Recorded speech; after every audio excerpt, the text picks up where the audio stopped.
मैं आशा सिंह अपने YouTube channel पर आप लोगों का स्वागत करती हूँ। एक पचरा गीत आप लोगों के सामने लेकर प्रस्तुत हुई हूँ आज, तो प्लीज़ अपना प्यार आशीर्वाद बनाए रखिएगा।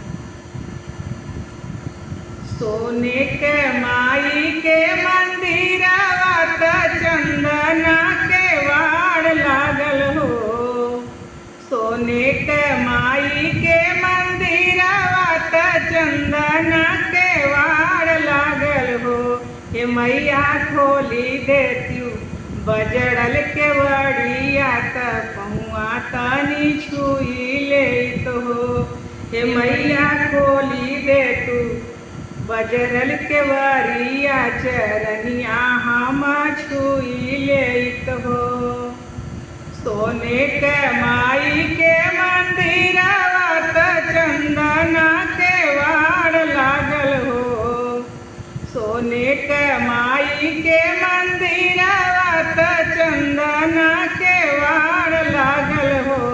हे मैया तनी एक खोल तू के बड़िया चरनिया हम छुईत हो। हे मैया तनी एक खोल तू के बड़िया चरनिया हम छुईत हो। भीतरा से बोल सातो बहिना तयरो भैरो भैया हो। भीतरा से बोल सातो बहिना तयरो भैरो भैया हो।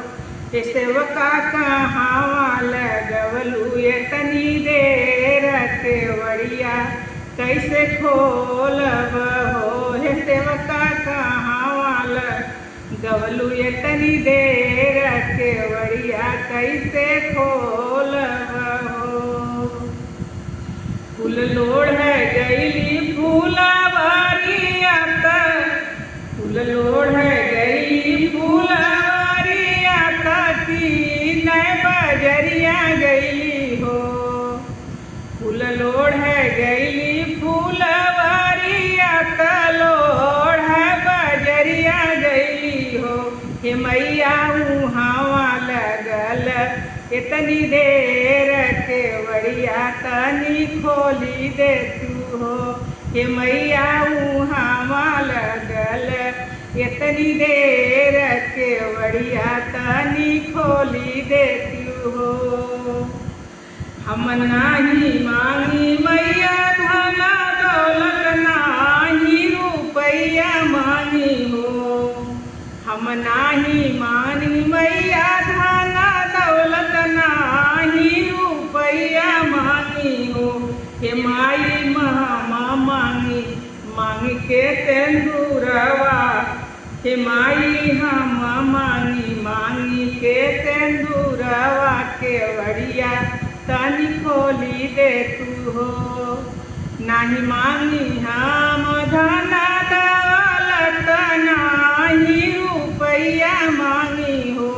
हे मैया मांगी हम मांग के सिंदूरवा के वड़िया तनी खोली देती हो। हे मैया मांगी हम मांग के सिंदूरवा के वड़िया तनी खोली देती हो। सोने के माई के मंदिर चंदन के वाड़ लागल हो। सोने के माई के मंदिर चंदन के वाड़ लागल हो। हे मैया खोली देती बजड़ल के वड़िया चरनिया हम छुईत हो। हे मैया खोली देती बजरल के वड़िया चरनिया तनी छू